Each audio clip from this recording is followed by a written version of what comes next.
Bueno, bienvenidas y bienvenidos a un nuevo encuentro de la serie La derecha radical en el poder, que organiza la Werkstatt für Sozialforschung y Epidemia Ultra. Yo soy Franco Deledone y este es el segundo año de esta serie y es una propuesta con la que buscamos abordar distintas dimensiones de la política contemporánea marcada por la presencia de la ultraderecha, de su agenda, de su discurso y sobre todo de los efectos de su accionar cuando está en el gobierno. No se trata solo de los temas, sino que también queremos explorar las distintas perspectivas sobre cada uno de esos temas y de esos gobiernos. Por eso hablamos con personas del mundo de la formación política, del mundo de la academia y también con gente de organizaciones de base, de sindicatos, de la administración pública. Es decir, queremos entender las distintas áreas de un fenómeno muy complejo con un formato ameno y accesible para la mayoría. Esto lo hacemos mensualmente y en dos idiomas. Hoy vamos a hablar de el MAGA, el Make America Great Again. Algo que pasó de ser una frase, una suerte de eslogan de campaña, a convertirse en un movimiento. Y un movimiento que ganó tanta fuerza que podríamos afirmar que fue clave en devolver a Donald Trump a la Casa Blanca en enero de 2025. Incluso cuando 4 años antes y luego de la toma del Capitolio, esto nos parecía imposible. Entender MAGA es fundamental para entender hoy la política de Estados Unidos. Y lo primero que hay que saber es que este movimiento no es el mismo que irrumpió en 2016. Ha mutado y hoy posee una fisonomía bastante diferente. ¿Qué ha cambiado y qué ha permanecido intacto? Pero también qué implica esta segunda presidencia para la democracia en Estados Unidos y para los movimientos ultraderechistas que miran a Washington como referente. Bueno, eso lo vamos a discutir con nuestro invitado de hoy, que se llama Jaime Caro, que es investigador en la Universidad Autónoma de Madrid y es especialista en la extrema derecha, en especial de Estados Unidos, valga la redundancia. Así que, Jaime, bienvenido. Hola Gracias por estar. Franco, muchas gracias por invitarme. No, por favor. Vale mencionar que Jaime es un colaborador recurrente de la Werkstatt für Sozialforschung, estuvo en algunos seminarios que organizamos y también de Epidemia Ultra, así que es como de la familia, digamos. Así que Jaime, arrancamos. Espero que todo el mundo esté escuchando bien. Jaime, tengo la primera pregunta para vos, que tal vez un poco para situarnos, para entender la situación, más allá de que, bueno, todos seguimos los medios. ¿Cómo cambió el trumpismo en este segundo mandato respecto del primero? Tal vez nos puedes decir algo sobre, no sé, estrategia, discurso, la base social, lo que vos consideres fundamental para entender ese cambio entre una y otra presidencia. Pues prácticamente es una pregunta que se podría contestar de una manera sencilla porque ha cambiado casi todo, pero al fin y al cabo es bastante compleja. Y diría que ha cambiado en varios elementos. El más importante, diría yo que lo que estamos viendo ahora mismo es un Trump maduro. Y no me refiero de mayor, porque claramente ahora es más mayor y creo que ha batido el récord del presidente más viejo que lo tenía Biden en su momento, sino que es más maduro en el sentido que tiene más expertise, que sabe qué hacer con el poder. Y ese saber qué hacer con el poder viene a un segundo elemento que quiero sacar a la luz, y es que ahora sí que tiene un programa o un proyecto político que antes no tenía. En 2016 tenemos a un Trump que es, valga la redundancia, él solo únicamente, el que quiere llegar a la presidencia, llega y no sabe muy bien qué hacer con la presidencia. Tiene como distintos movimientos, distintas organizaciones políticas detrás, distintas ideologías detrás que le van diciendo, puedes hacer esto, puedes hacer lo otro. Tiene al Partido Republicano todavía resistente en lo que es el Partido Republicano o lo que era el Partido Republicano. Tiene al alt-right en la calle que dice que tiene que radicalizarse, que tiene que hacer una derecha populista, una nueva derecha, tiene que hacer políticas de extrema derecha. Y ahora lo que tenemos es que a esta presidencia llega directamente con el proyecto que hace la Heritage Foundation, que es Proyecto Ujú. 2026, que lo que viene a decir es un programa político completo que renueva todo Estados Unidos de principio a fin. Entonces, ya hemos dicho dos cosas. Un Trump que sabe lo que se puede hacer con el poder y que tiene ganas de hacer cosas con el poder. Un proyecto político que le acompaña. Desde el primer día tuvo ya un asesoramiento de qué tenía que hacer. Y luego otra tercera pata, y es que ahora sabe qué hacer también con su propio partido político, con su movimiento social. Tiene un movimiento popular plebeyo, podríamos llamarlo así, que sería el MAGA, que ya habéis dicho, el MAGA Movement, que es como una mutación de lo que en su momento, en 2016, lo aupó que fuera alt-right, y luego tiene a un partido republicano que está partido en dos, pero que lo controla. Trump es como un administrador de ese partido republicano. Tiene todo lo que es el trumpismo, todos los republicanos que han virado, sea por interés o por convicción ideológica, hacia ese trumpismo, es decir, apoya la figura de Trump totalmente. Y luego tienes a los neoconservadores, a los neocon de toda la vida, por ejemplo, Marco Rubio, que han entendido que el trumpismo ha llegado para quedarse y que por lo tanto lo que tienen que encontrar es un lugar en el gabinete. Y que Trump Ujú, sería una suerte de administrador de esas dos almas, de ese neocon, de esa alma neocon que siempre ha existido en el Partido Republicano desde el año 70, y lo que ahora es el nuevo Partido Republicano, que lo podríamos decir que es entre trumpismo, el MAGA Movement y los aislacionistas. También tenemos que decir, porque es bastante importante, que esta forma de administrar no es una síntesis, porque las dos almas son totalmente contrapuestas. De hecho, nacen históricamente, la alt-right nace históricamente, se crea, se constituye como identidad en contra de todo lo que defendía el neocon, que sería pues el universalismo liberal democrático que se tiene que expandir hacia afuera. Es decir, Estados Unidos tiene que estar presente en el mundo con un mensaje de que la democracia liberal es el mejor sistema de gobierno. Tiene que intervenir en países diciendo eso. Da igual si luego interviene por intereses económicos o no. Sabemos que interviene por intereses económicos, pero ujú. su vocación de los neocon era eso. La alt-right nace con una idea simple y sencilla, que es Make America Great Again. Y ese Make America Great Again no significa haz de los Estados Unidos un imperio poderoso que intervenga en el mundo otra vez. No, era más volcado a que los Estados Unidos, a los estadounidenses, se tienen que sentir bien en su país, no tienen que seguir luchando en guerras extranjeras. Ahora, conforme evolucione la conversación, porque ya hemos hablado y hemos adelantado bastante hipótesis tú y yo hablando, porque trabajamos juntos desde hace bastante tiempo, sabemos que el aislacionismo ha mutado también. Ya no es el aislacionismo, ese repliegue del mundo, yo me concentro únicamente en lo que pasa en mi país, porque tenemos a Silicon Valley, que se ha metido de lleno. Y Silicon Valley tiene intereses en el mundo, como es obvio. Creo que queda claro en principio este primer panorama de cambios. Hay muchas, pareciera, ¿no? Muchos elementos nuevos, pero hay algo que mencionaste ahí que me parecía interesante, esto del Project 2025, no sé si llamarlo 2026, y me preguntaba si ese proyecto, esa idea, ese plan que había, ha logrado convertir el personalismo de Trump en un modelo de Estado que le sobreviva, porque pareciera que Trump era de alguna manera indispensable. ¿Es el trumpismo algo que puede sobrevivir a la presidencia actual de Trump? El trumpismo como tal, yo creo que es un movimiento político muy insertado en la figura de Trump. Es decir, yo creo que puede haber restos, porque incluso Ujú, si el trumpismo es derrotado, siempre va a haber restos.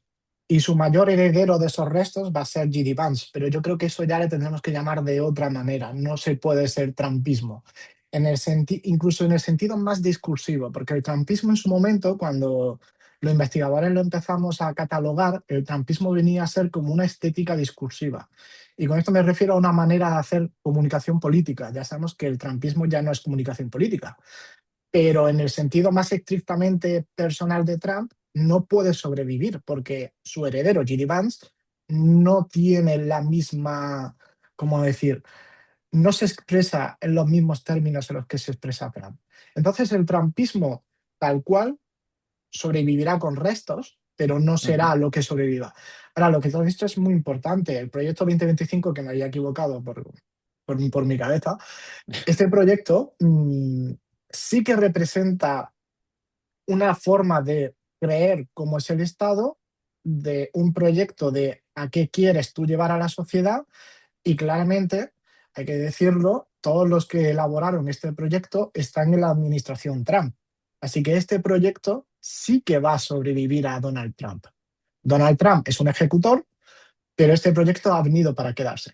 De Ujú. hecho, de las 100 primeras órdenes ejecutivas que firmó Donald Trump en su despacho Oval el 20 de enero, se calcula que un 90% venían ya escritas en el proyecto de la Heritage Foundation. Y luego, si bien no todos los asesores, bueno, asesores y gabinete de Donald Trump, no todos vienen a la Heritage Foundation, aunque algunos vienen, eso no puede hacernos nosotros creer que no está la Heritage Foundation. Todos los cargos medios se calcula que entre el 70 y el 75% vienen directamente. Es decir, este es un proyecto que está consolidado sobre el papel y que se está consolidando en las instituciones. ¿Vos podrías decir, pero muy brevemente, para quienes no estén familiarizados, qué es concretamente esa fundación? La Heritage Foundation es una fundación extremista de derechas que lo que viene a intentar es a recuperar como todo ese sueño paleoconservador o paleolibertario que se creó en los años 80 y 90 alrededor de la figura de Francis, básicamente.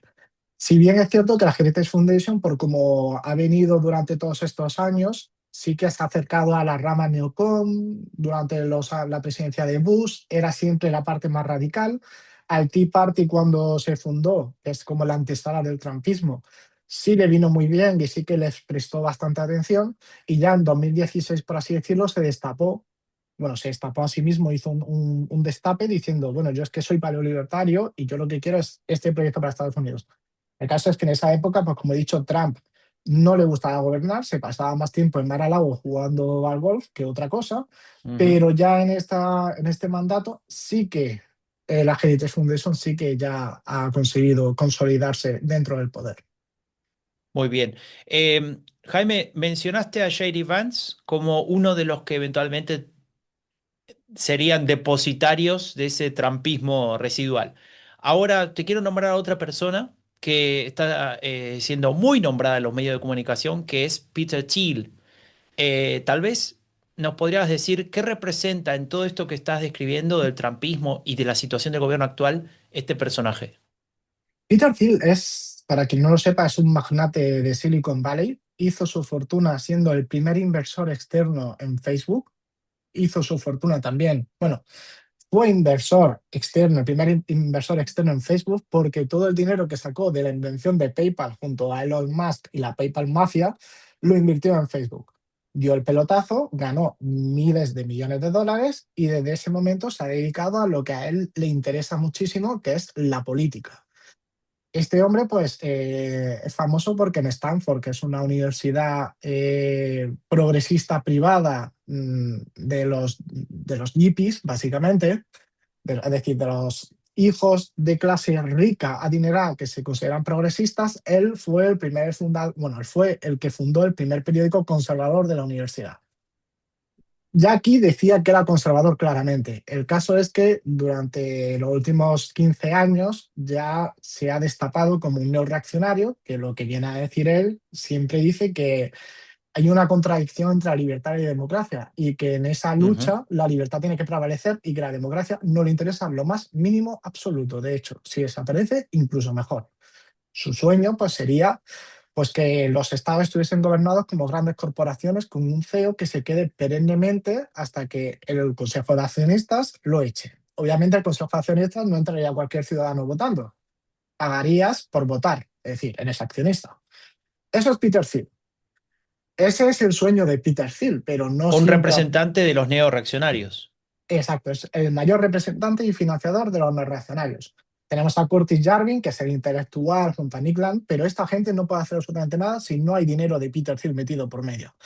Peter Thiel fue también el primer financiador de la primera campaña de Donald Trump, proveniente de Silicon Valley, y es una cosa muy graciosa que la gente no lo suele ver, y es que cuando se ganan las elecciones en Estados Unidos y tú vas a jurar como presidente, el día de antes sueles lanzar una fiesta.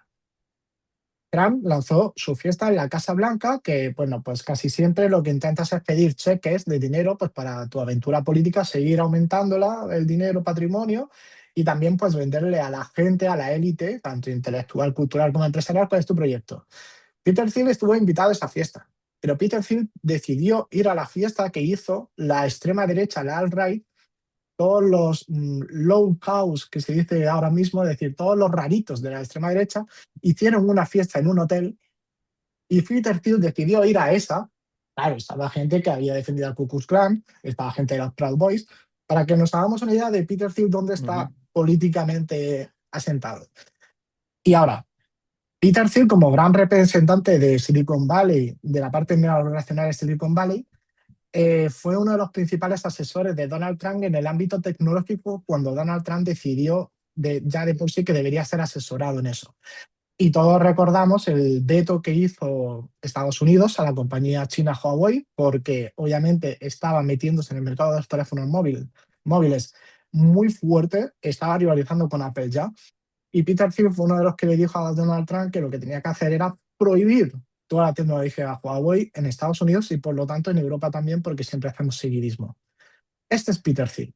ujú. Y ahora, lo último de Peter Thiel, bueno, lo último, casi lo antepenúltimo diríamos. Una vez que Estados Unidos, que Donald Trump pierda las elecciones en el 2020 contra Joe Biden, sabemos que se produjo el asalto al Capitolio, que era porque no reconocía los resultados. Y los resultados en Estados Unidos se verifican sobre todo bueno, se verifican, los senadores tienen que votar.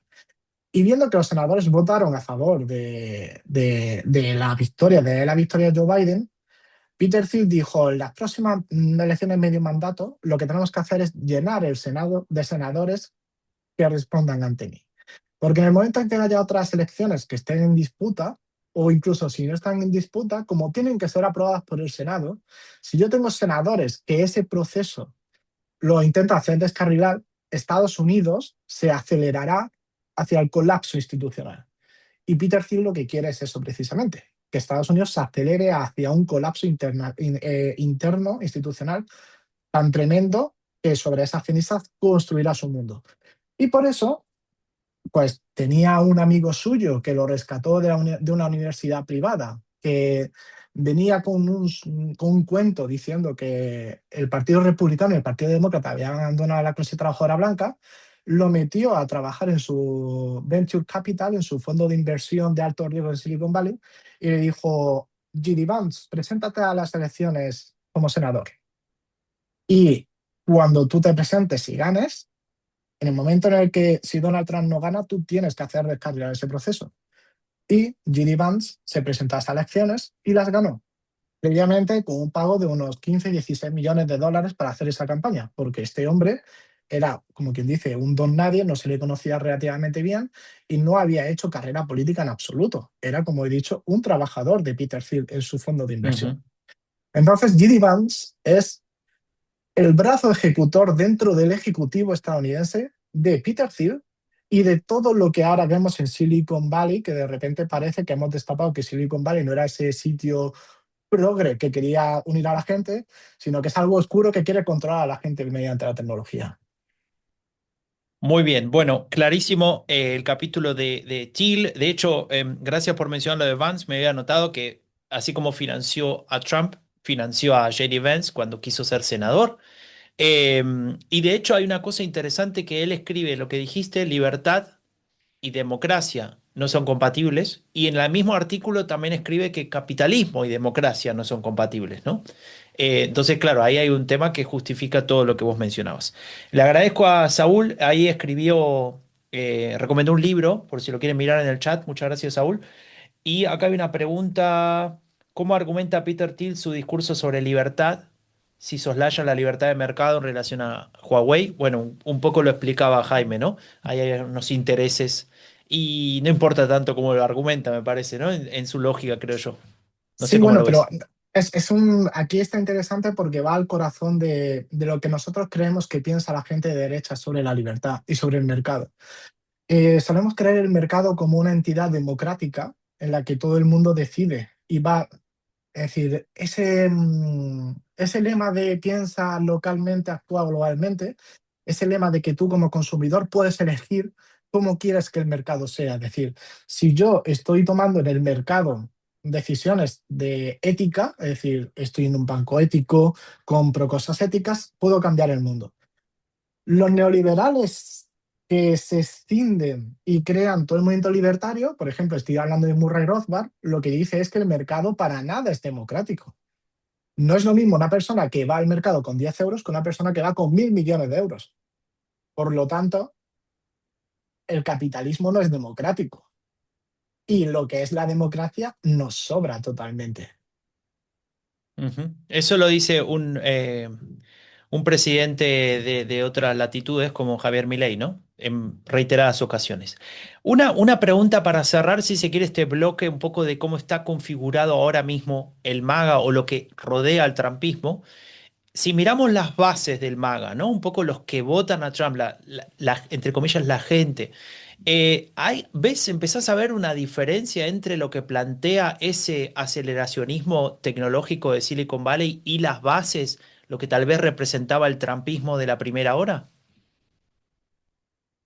Bueno, aquí hay como una disonancia cognitiva porque es cierto que tanto las bases del 2016 no son las mismas bases que las de ahora, de hecho están más fanatizadas, aunque va a sonar totalmente contraintuitivo. Ahora están más fanatizadas, pero están menos radicalizadas. Y me explico. What? En el 2016, las bases de MAGA, las bases duras de lo que es la alt-right, creían en el separatismo blanco, es decir, crear estados blancos, creían en la misoginia militante absoluta, y ahora, si bien es cierto, obviamente, que son supremacistas blancos, no todos de ellos, pero sí que quieren inmigrantes fuera, quieren reconvertir otra vez América en ese paraíso supuestamente blanco que fue, y no tienen esa misoginia tan puramente militante, sí que tienen un antifeminismo claro, pues esa es una gran disonancia cognitiva. Ahora también, eh, llega un momento en el que toda la fuerza plebeya que tenía esta alt-right, que era emocional y que era profundamente democrática, en el sentido de que estaban incluidos en los marcos supuestamente democráticos de lo que tenía que ser su movimiento. Ellos decían que, bueno, que si en una democracia pueden votar los latinos y los negros para defender su propia identidad, que por qué los blancos no pueden defender su propia identidad. Eso es una cosa extraña que a cualquier persona progresista le explota la cabeza, pero dentro de lo que es el mercado de voto y lo que entendemos como una democracia formal, están dentro de ese marco. El caso es que ahora esta gente, la mayoría de ellos se tiró por QAnon y por temas conspiracionistas y se han quedado como una base muy fanatizada de lo que diga Trump, va a misa y muy nacionalistas. Ujú, Por lo tanto, no piensan en determinadas cosas.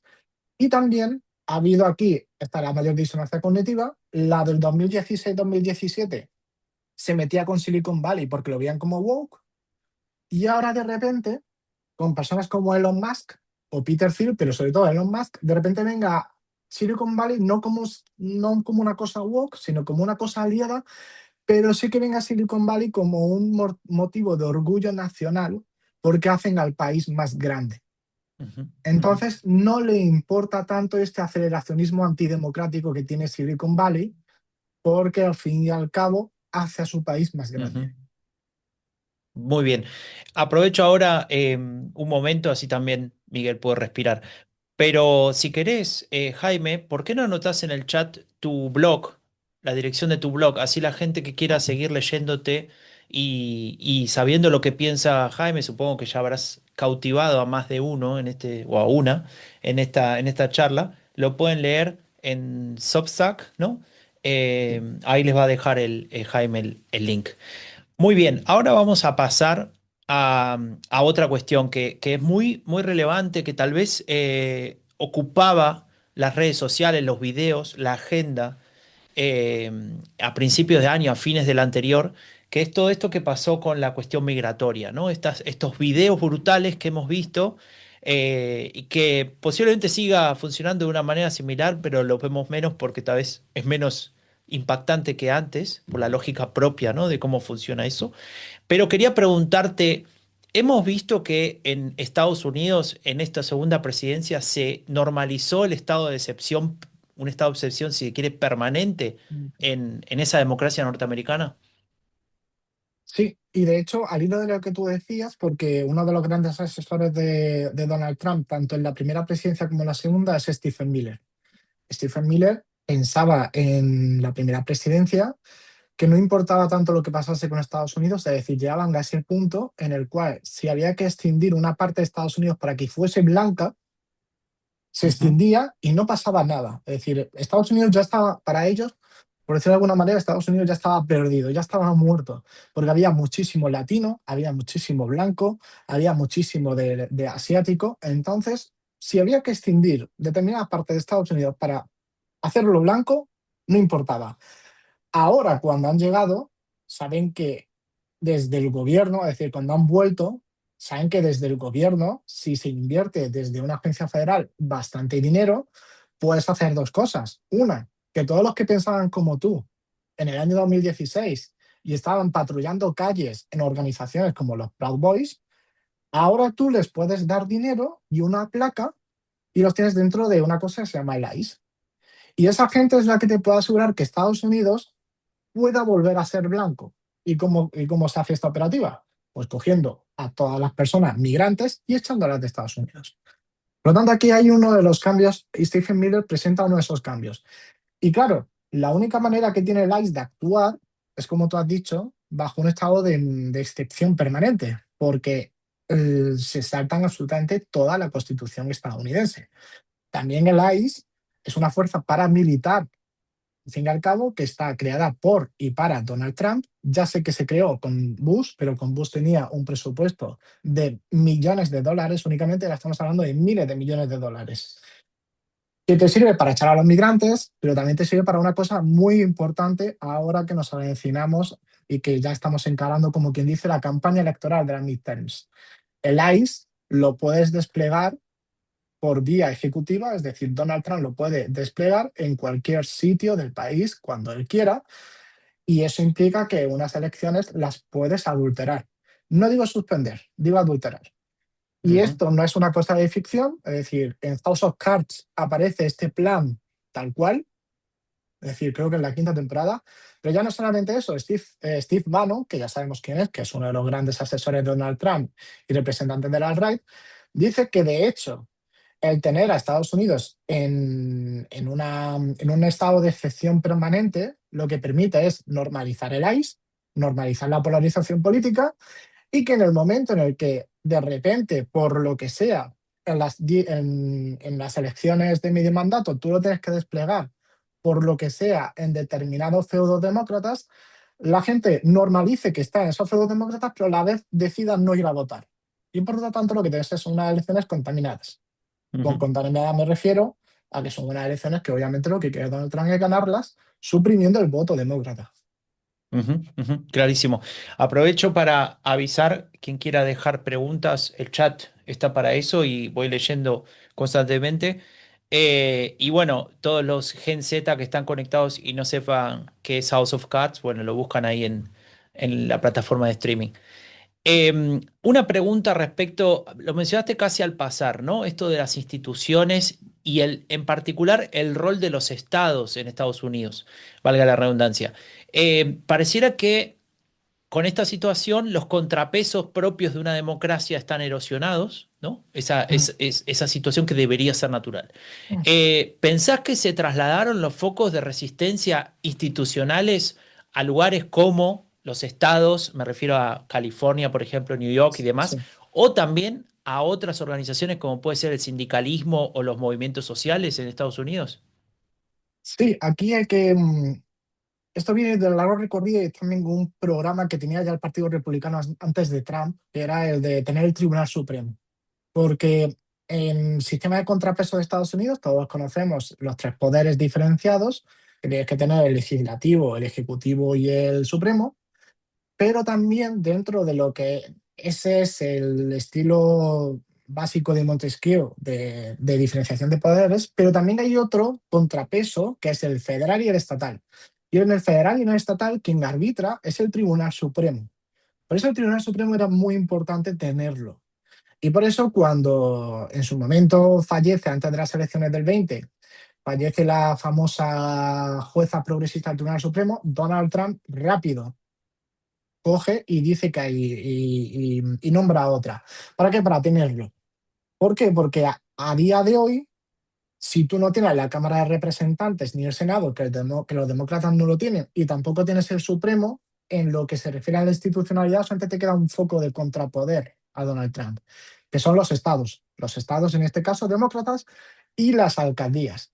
Y por eso, durante todo este primer año, lo que ha hecho Donald Trump ha sido coger su fuerza paramilitar y hacer estados de excepción en alcaldías donde no le gustaba el alcalde porque era demócrata, véase Los Ángeles, Chicago, Minneapolis, o en estados que no le gustaban, por ejemplo, el de California.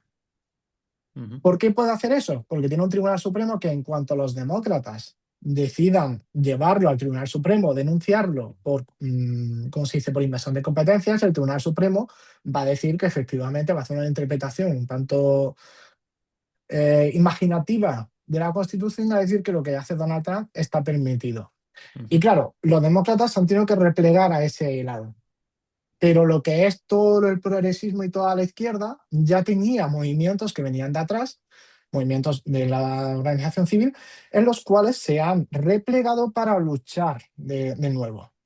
Pues era el movimiento Black Lives Matter, el movimiento del nuevo sindicalismo, el movimiento pro-palestino, que durante el último año de la presidencia de Biden fue uno de los movimientos más fuertes, y luego hay un intento de decir, se perdieron las elecciones, porque esto es totalmente cierto, porque no se apoyó la causa palestina, entonces ha habido ciertos partidos políticos, organizaciones políticas, por ejemplo el DSA, que lo que han dicho es, pues hay que subir la apuesta electoral.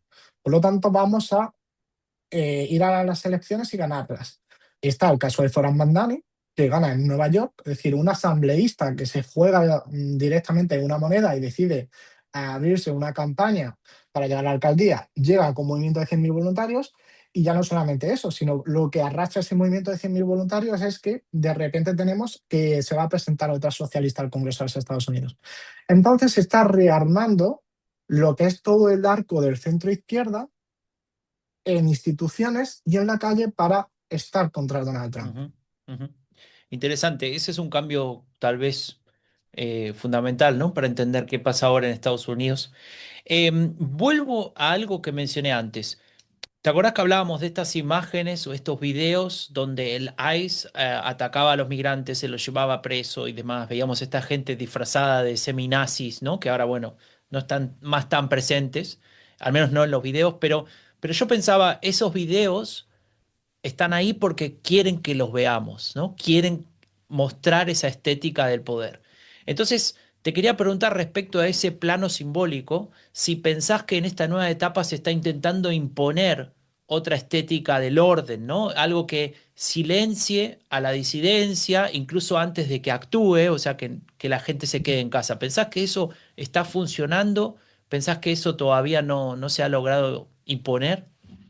Sí, porque esta es muy buena pregunta. Primero de todo, todos los departamentos, e incluso el departamento no de Homeland, que el del departamento de Homeland es el que claramente ha potenciado más esa estética nazi y supremacista blanco, con Whistle Dogs, que es que yo no podría catalogar ya ni siquiera de silbatos de perro, porque son claramente propaganda. Pero ha habido otros, porque una cosa es como, ¿cómo decir? La propaganda neofascista o postfascista muy memética del alt-right, que eso es lo que es el departamento de Homeland, al igual que el departamento del ICE con esos vídeos contra los migrantes, pero hay uno que a casi todo el mundo se le olvida, que es el departamento de Labor, que claramente tiene estética fascista.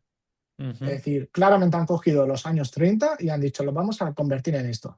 Y claro, la estética fascista es, como tú dices, es una estética del orden, y quieren decir que esto es el nuevo law and order que querían ellos dar.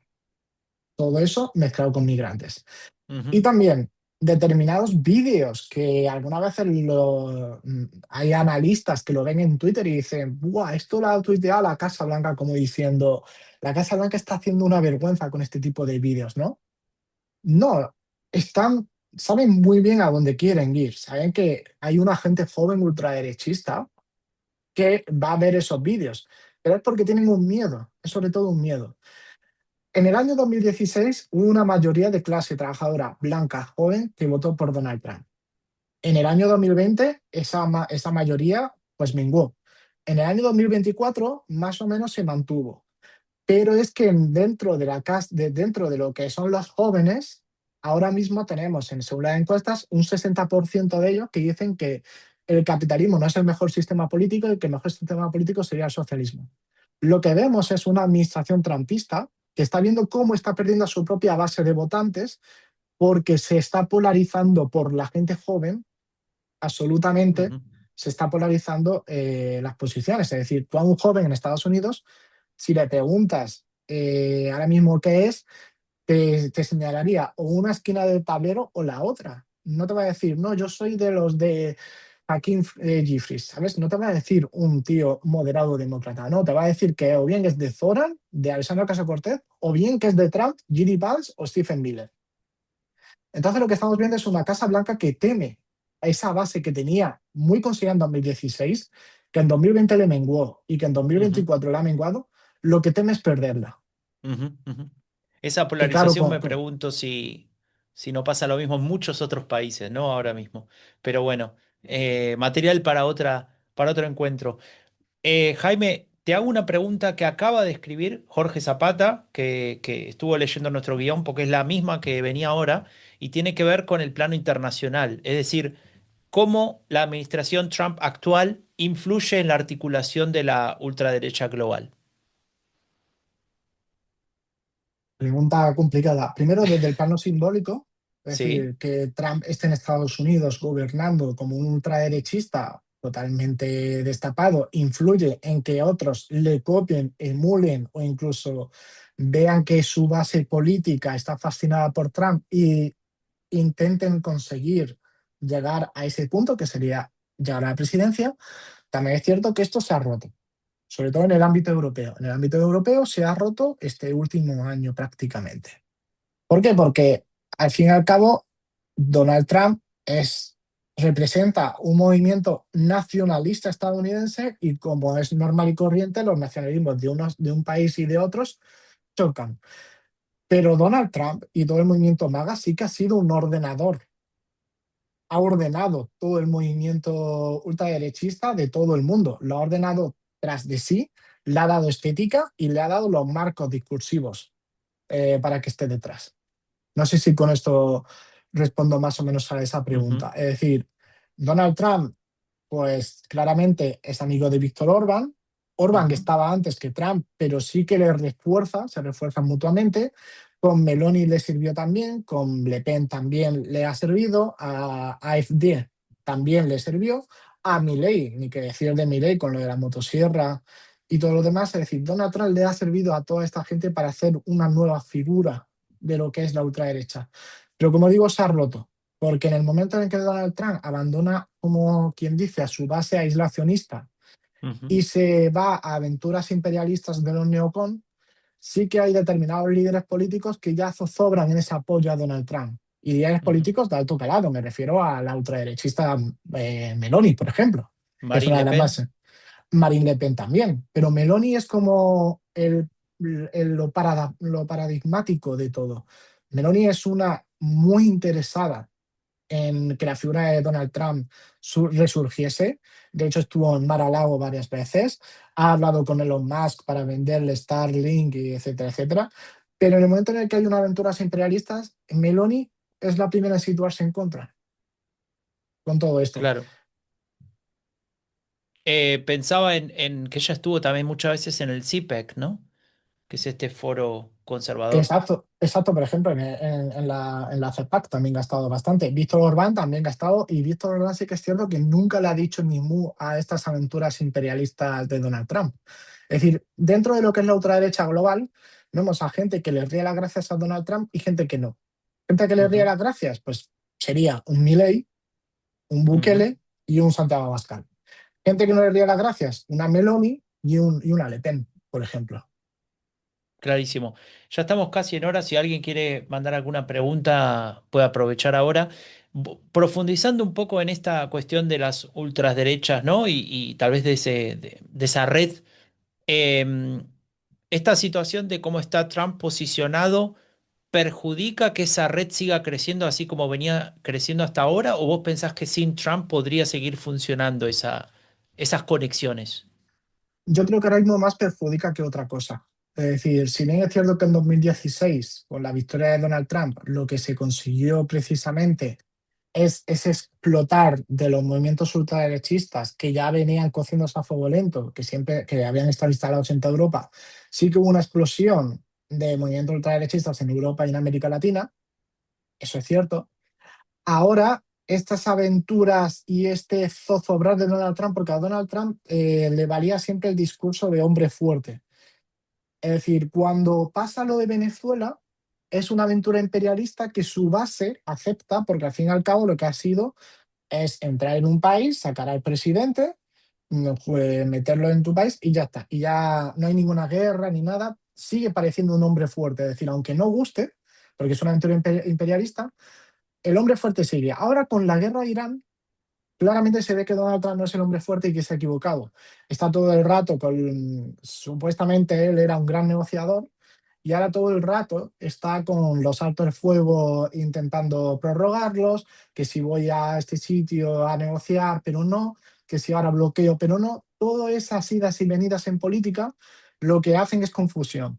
Y esa confusión se puede ver en que su propia base lo está abandonando, que en las midterms va a caer, bueno, va a caer, no va a perder la presidencia, pero va a perder unas elecciones muy importantes que van a dejar totalmente tocado para los últimos años. Entonces, claro, toda la ultraderecha europea y latinoamericana, que es los más inteligentes de toda esa ultraderecha, lo que hacen es desapegarse de ese movimiento. Ujú. Pero al fin y al cabo va a caer porque son los mismos patrones.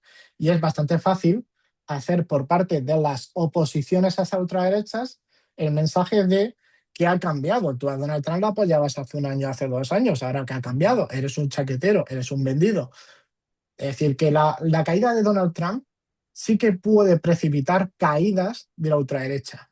No quiero avanzar mucho más, pero por ejemplo en España, con el caso de Vox, estaba en una aceleración muy fuerte y con toda esta aventura en Irán ya se ha frenado esa aceleración, que no implica que no esté en el 20, en el 18% de Ujú. porcentaje de Ujú. votos, pero que iba muy acelerado y puede ser que vaya bajando poco a poco.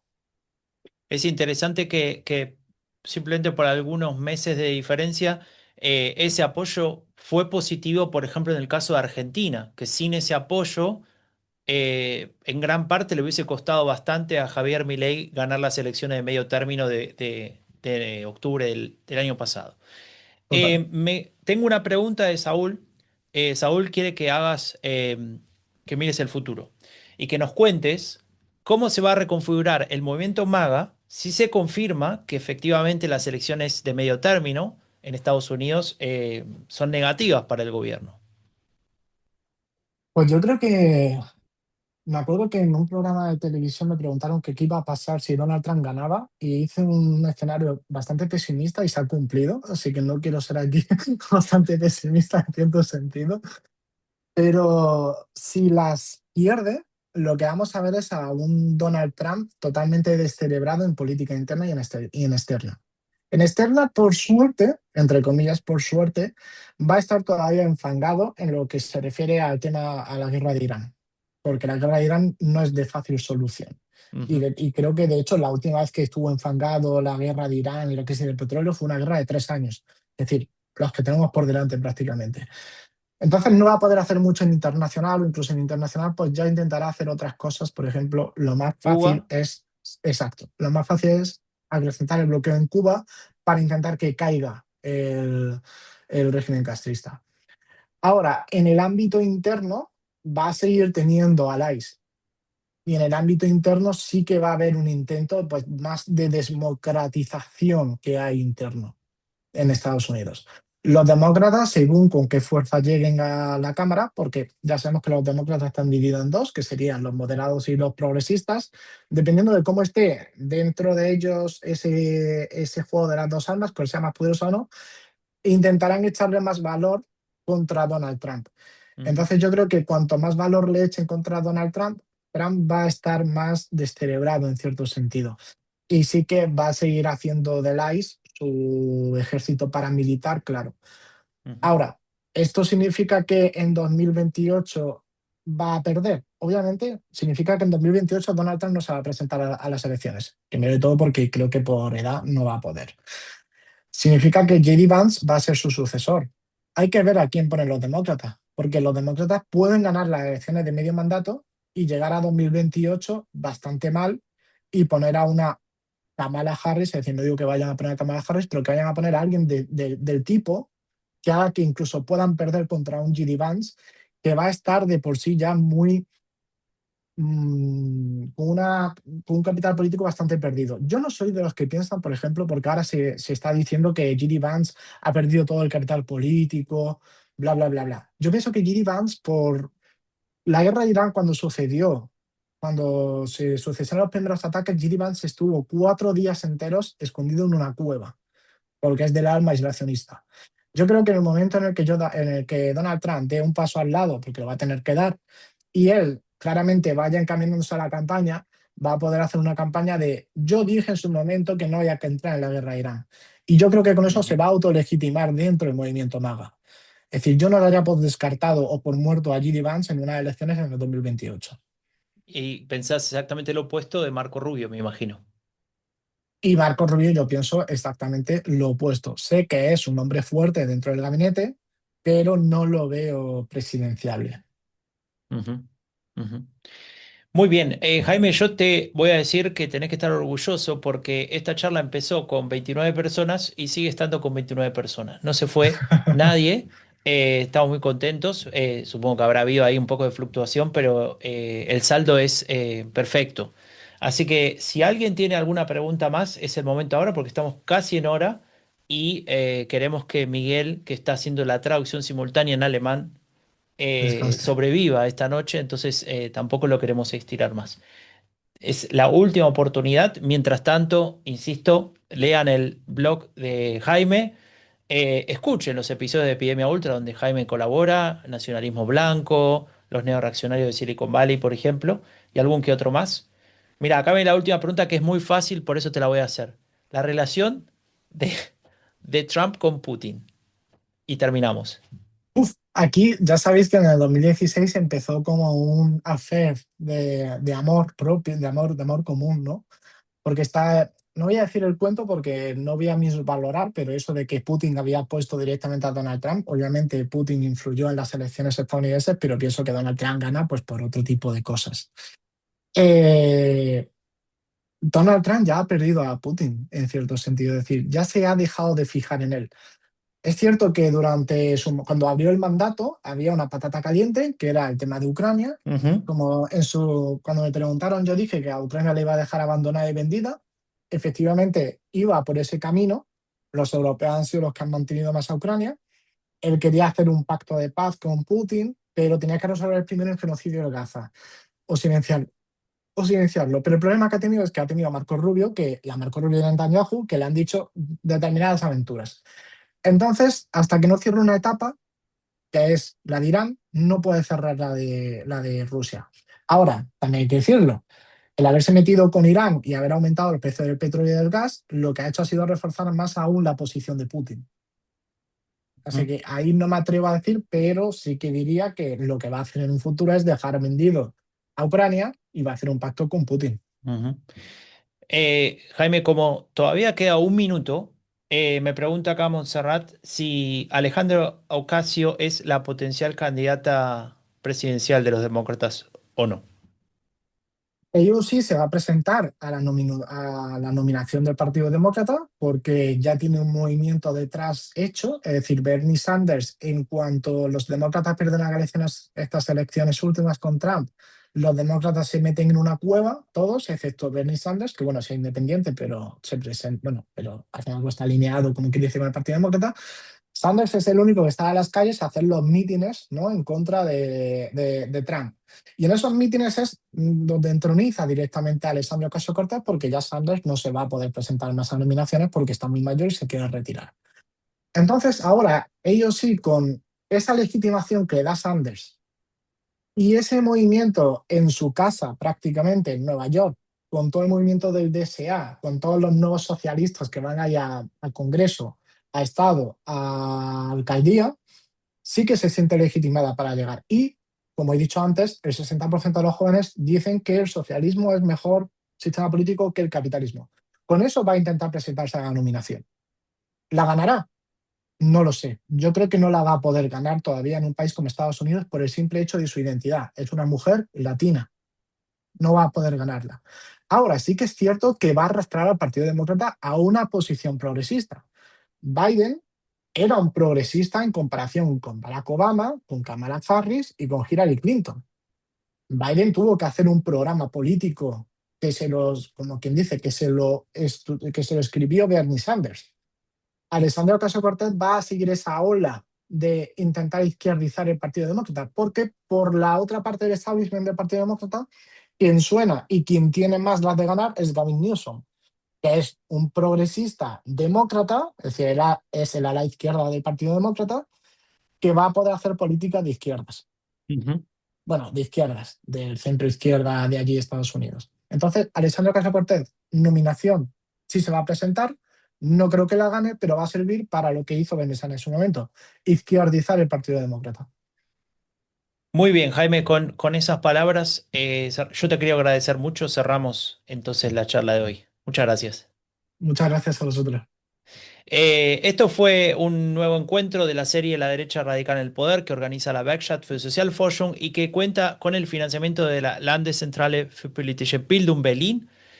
Muchas gracias por estar ahí y nos encontramos el mes que viene con un nuevo encuentro, valga la redundancia. Hasta la próxima.